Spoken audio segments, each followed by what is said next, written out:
ಅವರ ಚುನಾವಣಾ ಪ್ರಚಾರದ ನಂತರ ಕರ್ನಾಟಕದಲ್ಲಿ ಸನ್ಮಾನ್ಯ ಪ್ರಧಾನಮಂತ್ರಿಗಳಾದಂಥ ನರೇಂದ್ರ ಮೋದಿಯವರ ಪ್ರವಾಸ, ಚುನಾವಣಾ ಪ್ರಚಾರ ಸಭೆಗಳು ಏಪ್ರಿಲ್ 14ನೇ ತಾರೀಕು ಮಧ್ಯಾಹ್ನ 3 ಗಂಟೆಗೆ ಮಂಗಳೂರಿನಲ್ಲಿ ಬೃಹತ್ ಸಾರ್ವಜನಿಕ ಸಭೆಯನ್ನು ಉದ್ದೇಶಿಸಿ ಅವರು ಮಾತಾಡಲಿಕ್ಕಿದ್ದಾರೆ. ಮಂಗಳೂರಿನ ಗೋಲ್ಡ್ ಪಿನ್ ಸಿಟಿಯ ಆವರಣದಲ್ಲಿ ಲಕ್ಷಕ್ಕೂ ಅಧಿಕ ಸಂಖ್ಯೆಯ ಸಾರ್ವಜನಿಕರನ್ನು ಉದ್ದೇಶಿಸಿ ಸನ್ಮಾನ್ಯ ಪ್ರಧಾನಮಂತ್ರಿಗಳ ಚುನಾವಣಾ ಪ್ರಚಾರ ಸಭೆಗಳು ನಡೀತಾ ಇದೆ.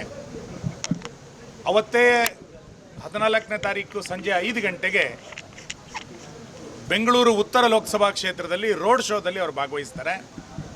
ಸುಮಾರು 1 ಗಂಟೆಗಳ ಕಾಲ ರೋಡ್ ಶೋದ ಅಲ್ಲಿ ಕಾರ್ಯಕ್ರಮದಲ್ಲಿ ಭಾಗವಹಿಸೋದ್ರ ಮುಖಾಂತರ ಉತ್ತರ ಲೋಕಸಭಾ ಕ್ಷೇತ್ರದ ಮತದಾರರ ನಡುವೆ ಅವರು ಚುನಾವಣಾ ಪ್ರಚಾರ ಸಭೆಗಳಲ್ಲಿ ಭಾಗವಹಿಸ್ತಾ ಇದ್ದಾರೆ.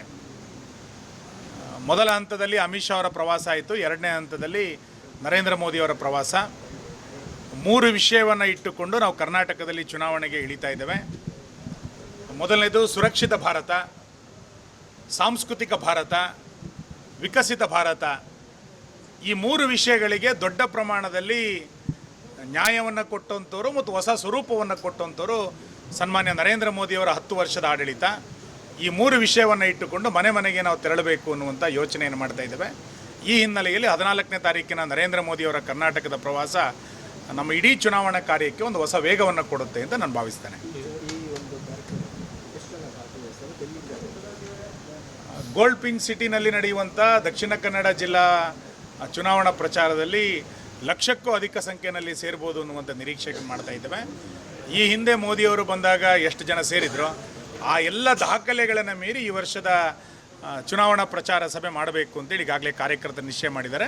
ದಕ್ಷಿಣ ಕನ್ನಡ ಜಿಲ್ಲೆಯ ಜನ ಇದಕ್ಕೆ ದೊಡ್ಡ ಸಹಕಾರವನ್ನು ಕೊಟ್ಟು ನರೇಂದ್ರ ಮೋದಿಯವರ ಈ ಚುನಾವಣಾ ಪ್ರಚಾರದ ಸಭೆಗೆ ಬರಬೇಕು ಅಂತ ನಾನು ವಿನಂತಿಸ್ತೇನೆ.